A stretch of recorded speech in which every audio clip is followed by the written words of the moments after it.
नमस्कार दोस्तों, आज मैं आपके सामने लेकर आया हूँ जीएसटी नोटिस केस स्टडी। दोस्तों मेरे पास देखो, ये है एक नोटिस जो मेरे क्लाइंट को इशू किया असेसमेंट 10 के अंदर।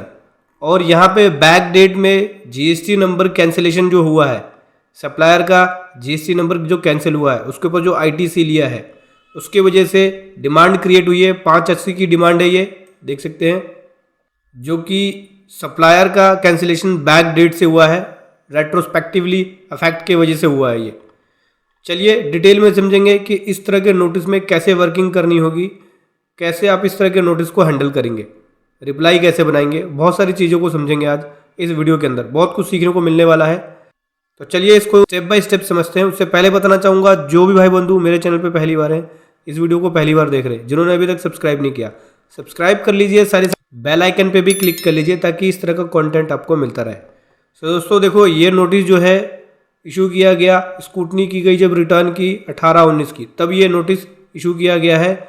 और इस नोटिस के अंदर बहुत सारी बातें हैं। सबसे पहला R1 और 3B के अंदर जो डिफरेंस है उसके बारे में बोला गया है। हालांकि यहाँ पे डिफरेंस जो R1 और 3B का 0 है, कुछ भी नहीं है।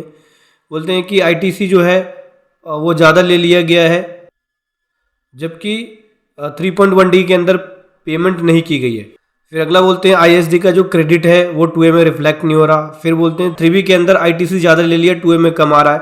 वो अमाउंट कितना है? 34,000 का नेगेटिव में। नेगेटिव का मतलब क्या हुआ कि 3B के अंदर कम लिया है, 2A में ज़्यादा है, क्योंकि 3B से 2A को माइनस करते हैं तो निकलता है। फिर उसके बाद अगले पॉइंट में बोलते हैं कि कैंसिलेशन हुआ है सप्लायर का जीएसटी नंबर रेट्रोस्पेक्टिवली। रेट्रोस्पेक्टिवली का मतलब हो गया जब सप्लायर का रजिस्ट्रेशन कैंसिलेशन हो जाए, कब से? रेट्रोस्पेक्टिवली अफेक्ट से, मतलब कि जब से जीएसटी एक्ट लागू हुआ उस डेट से ही कैंसिलेशन हो जाए तो उसे यहाँ पे रेट्रोस्पेक्टिवली कहा जाता है।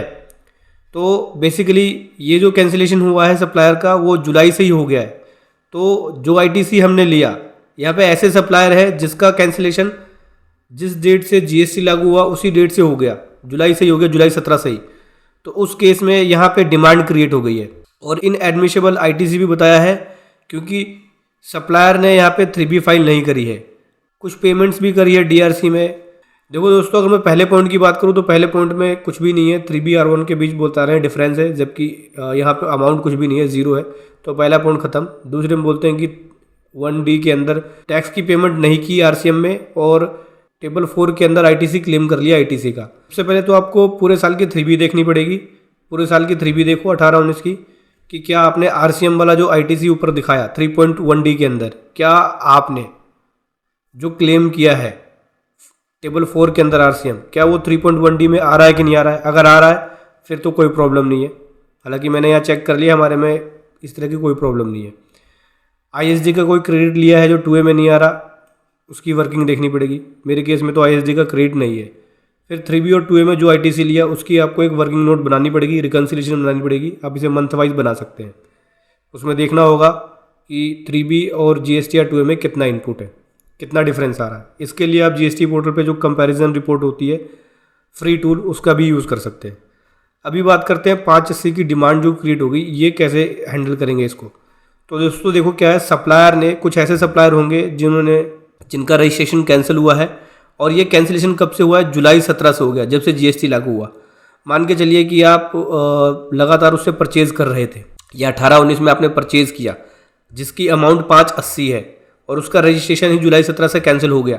तो उस केस में क्या होगा? वो पूरा आईटीसी आपको नहीं मिलेगा। यहाँ पे सेक्शन 16 सबसेक्शन 2 क्लोज C के अंदर ये बोला जाता है कि अगर सप्लायर गवर्नमेंट को टैक्स पे नहीं करता तो आपको इनपुट नहीं मिलता। ठीक है, सेक्शन 16 सबसेक्शन 2 क्लोज C का वॉल्यूशन माना जाता है, क्योंकि जब रजिस्ट्रेशन सप्लायर का कैंसिल हो गया तो वो क्या दिखाता है कि सप्लायर ने 3B फाइल नहीं करी होगी, अपनी रिटर्न फाइल नहीं करी होगी, इसके वजह से उसका कैंसिलेशन हो गया, या बिजनेस बंद हो गया होगा, टैक्स नहीं दिया होगा, उस वजह से उसका जीएसटी नंबर कैंसिल हो गया। हालांकि इस केस में आपको प्रूफ दिखाना पड़ेगा, डॉक्यूमेंट प्रूफ दिखाना पड़ेगा। इस तरह के डिमांड में कलकत्ता हाई कोर्ट ने भी इसके ऊपर जजमेंट दी थी कि देखो, रेट्रोस्पेक्टिवली अगर कैंसिल होता है तो आईटीसी को डिनाई नहीं कर सकते, आईटीसी को डिसअलाउ नहीं कर सकते। आपको ट्रांजैक्शंस देखनी पड़ेगी। अगर सप्लायर से एक्चुअल में आपने माल खरीदा है, उसका इनवॉइस एक्चुअल में उसको पेमेंट हुई है, तो उसकी डिटेल, और सप्लायर ने एक्चुअल में गवर्नमेंट को टैक्स पे किया है, अपनी रिटर्न फाइल करी है, तो उस केस में उस तरह के इनपुट को डिनाई नहीं किया जा सकता। तो आपको उस केस में अपनी वर्किंग करनी पड़ेगी। और कलकत्ता हाई कोर्ट ने जो जजमेंट दिया था, इसके ऊपर भी मैं सेपरेट में वीडियो लेके आऊँगा, जहाँ पे बताऊँगा रेट्रोस्पेक्टिवली अफेक्ट से कैंसिलेशन हो जाए जीएसटी नंबर, तो क्या जजमेंट था और फिर कैसे वहाँ पे पिटिशनर को अलाउ किया गया। अभी देखो समझो 580 की डिमांड है। इस तरह की डिमांड को चेक करने के लिए आपको तो पहले ये देखना पड़ेगा कौन से ऐसे सप्लायर हैं जिनका जीएसटी नंबर कैंसिल हुआ है, क्योंकि तभी आप ट्रैक कर पाओगे, तभी पार्टी का लेजर निकाल पाओगे, इनवॉइस निकाल पाओगे, पेमेंट डिटेल्स निकाल पाओगे और पार्टी से कॉन्टैक्ट कर पाओगे। तो ऐसे में देखो 2A देखोगे आप, तो 2A में कैंसिलेशन की डिटेल नहीं आती है। कहाँ आती है कैंसिलेशन की डिटेल? टेबल 8A, GSTR 9 में जाओ, वहाँ से टेबल 8A को डाउनलोड करो, वहाँ पे कैंसिलेशन की डिटेल आ जाएगी। किसी पार्टी का अगर जीएसटी नंबर कैंसिल होगा तो वो दिखा देगा कि इस पार्टी का जीएसटी नंबर कैंसिल है। क्योंकि जो 18-19 का पीरियड था या 19-20 का पीरियड था, उसमें 2A के अंदर इस तरह की डिटेल नहीं आती है।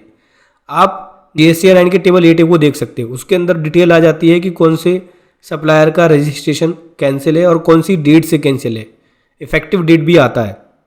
तो पहले आपको ये वर्किंग करनी पड़ेगी, देन उसके बाद पार्टी का लेजर, इनवॉइस, जो पेमेंट करी है, फिर पार्टी से कांटेक्ट करके उनसे जो रिटर्न है उसने फाइल करी है वो R133B की कॉपी, ये लेके आप डिपार्टमेंट जा सकते हो। अपने रिप्लाई को बना के वहाँ पे दिखा सकते हो कि हाँ मैंने एक्चुअली में इसको पेमेंट भी करी है, माल भी लिया है और इसने गवर्नमेंट को टैक्स भी पे किया है। हालांकि सेक्शन 16 सबसेक्शन 2 क्लोज C का वॉयलेशन माना जाता है, लेकिन एक्चुअल में यहाँ पे वॉयलेशन नहीं हुआ है, क्योंकि रेट्रोस्पेक्टिवली अफेक्ट से कैंसिल होने की वजह से डिमांड क्रिएट हुई है।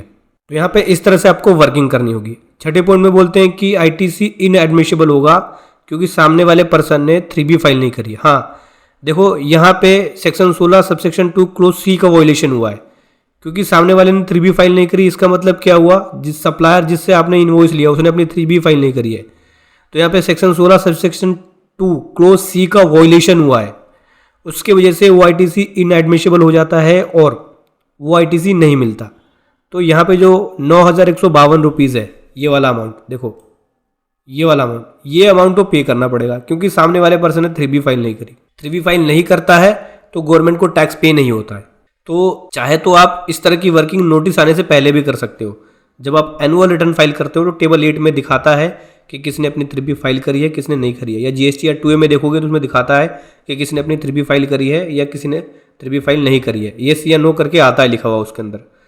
तो उस टेबल के जरिए 2A और 8A के जरिए जब आप एनुअल रिटर्न फाइल करते हैं तो खुद से ही उसको चेक करके सप्लायर से कांटेक्ट कर सकते हैं कि भाई 3B क्यों नहीं फाइल किया, और नहीं फाइल किया तो टाइमली आप उस इनपुट टैक्स क्रेडिट का रिवर्सल कर सकते हो और इंटरेस्ट जमा करा सकते हो।